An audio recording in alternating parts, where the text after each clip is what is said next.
Limbo. There I am with the infant innocence, says Virgil, alluding obviously to Limbo. That was the place in which the souls of the children who died without baptism converged. Today, the Church has softened its position a little. Limbo has, in fact, disappeared from the Catechism of the Catholic Church of 1992, beginning in a muted way without taking an official position. After several hesitations, which the newspapers reported on the 20th of April 2007, the official document was finally published in which Limbo was abolished. Or better, the doors of paradise opened not only to unbaptized dead children, but also to children dying without having been baptized, as a consequence of in vitro fertilization and abortion. That is, to the souls of fetuses and embryos.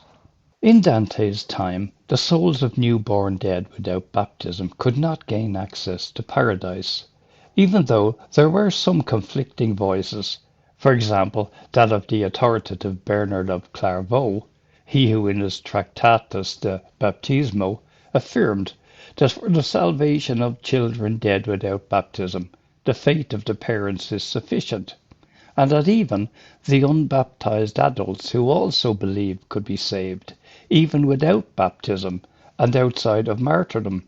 Perhaps it's not by chance that on the question of baptism, Dante lets his own guide, Bernard, speak.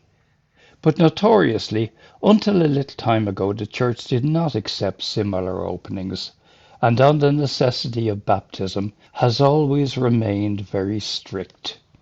The first circle of hell is constituted by Limbo. Virgil explains that these spirits did not sin, and yet, though they have merits, that's not enough, because they lacked baptism, the portal of the faith that you embrace. Hell 4, 34-36. This is the orthodox position, as orthodox as the affirmation stated above, there I am with the infant innocence. It is a very beautiful verse, streaked with a mournful tenderness, which, however, does not call to mind the previously celebrated quote, leave them, don't stop, page 161, the children coming to me. Whoever is like them, in fact, belongs to the kingdom of the heavens. Jesus said this. Jesus said that the kingdom of the heavens belongs to children, and the church has them bound to limbo. As always, the choice of vocabulary is meticulous, accurate, and significant. With the use of the word innocence and the reference to the children loved by Jesus, it seems evident to me that here, between the lines, Dante criticizes this limbo that the Cathars don't believe in, but neither does the Orthodox Church, nor later the Protestant churches.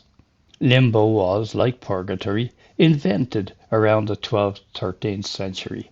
In the writings of the doctors of the Church, a double limbo is spoken of, one for children who died before being baptized, and one for the patriarchs of the Old Testament, who waited on the Messiah and were taken by Christ to paradise, paradise that didn't exist before then, when he descended to hell between his death and resurrection, and left that limbo empty. This liberation of the patriarchs, of which the scriptures don't speak, became dogma in 1215. According to the church then, after Christ, and Dante's journey certainly happened after Christ, the only existing limbo was the one for the children, while the other one was empty but was also closed.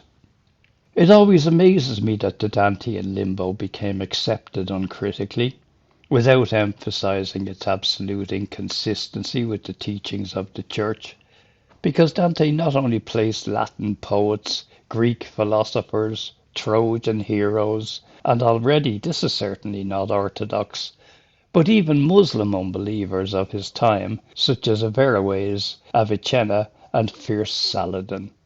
At a time when there were still crusades, one couldn't not admire the courage with which Dante adopts positions that to our sensibilities only after 700 years can seem just, but that were then shared only by the anti-dogmatic and tolerant Cathars.